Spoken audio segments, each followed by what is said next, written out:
Baseball, an American pastime, was one of the first sports broadcast on television in 1939.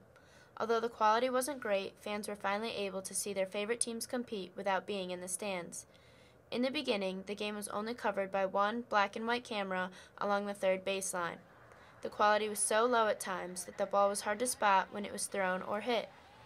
Slowly, television started to progress as more cameras started to cover the games. Graphics were also implemented at this time as white text along the bottom of the screen. It wouldn't be until 1955 when the first World Series would be shown in color. The television era began to grow even more with the constant addition of new camera angles and the advancements of technology over the years.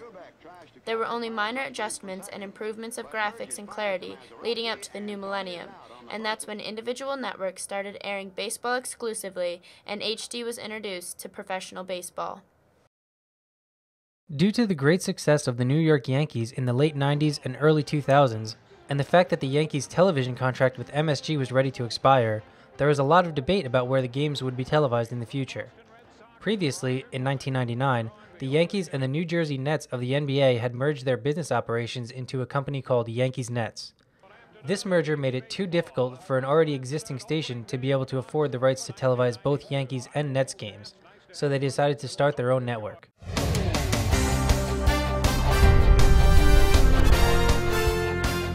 In 2002, the Yankees Entertainment and Sports Network, or the YES Network, was created to give fans a place where all of the games, with the exception of a few nationally televised games, would be aired. The early success of the YES Network was immense and turned what was already the richest franchise in all of baseball into the sport's first billion-dollar organization. To try to keep up, many of the other franchises in baseball followed suit by either creating their own network like the Yankees did, or by buying ownership into an already existing network like the Mets did with SNY in New York in 2006, or like the Phillies did with Comcast Sportsnet in Philadelphia in 2007.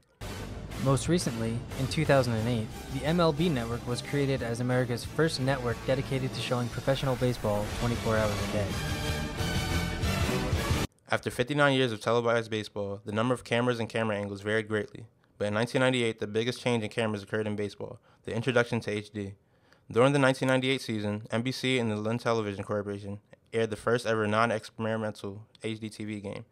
This was the beginning of baseball's transition to HD games. Soon after, nearly all teams aired their games in HD.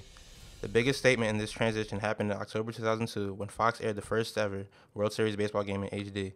Since that time period, HD TV has become the norm of televised baseball games. This change not only enhanced the original camera angles, but also the new camera angles. Even with better cameras, baseball's viewer ratings did not get a big kick. It actually declined rapidly.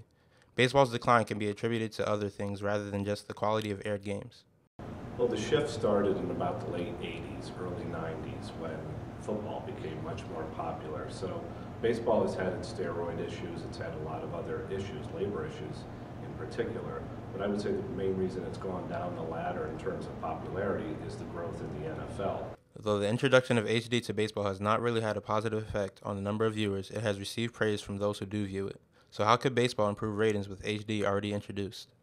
I think any new technology that you add to baseball, or literally any sport, is something that everybody's going to look to. And there's going to be, I'm not going to call it a fad, but if 3D can make the on-air the picture more exciting, bring you closer to the action, and feel like you're part of it, I think every network is going to, look to do that. This is possibly the answer for baseball. In 2010, the YES Network aired the first 3D baseball game featuring the New York Yankees versus the Seattle Mariners. After a few innings of some glitches and difficulties, the technology finally began to work properly and the 3D game was on air. With the steroid issue and 3D still in its infancy, the future of baseball on television is very unsure. But one thing we are sure of is that if baseball is being played, there will be cameras around to see it.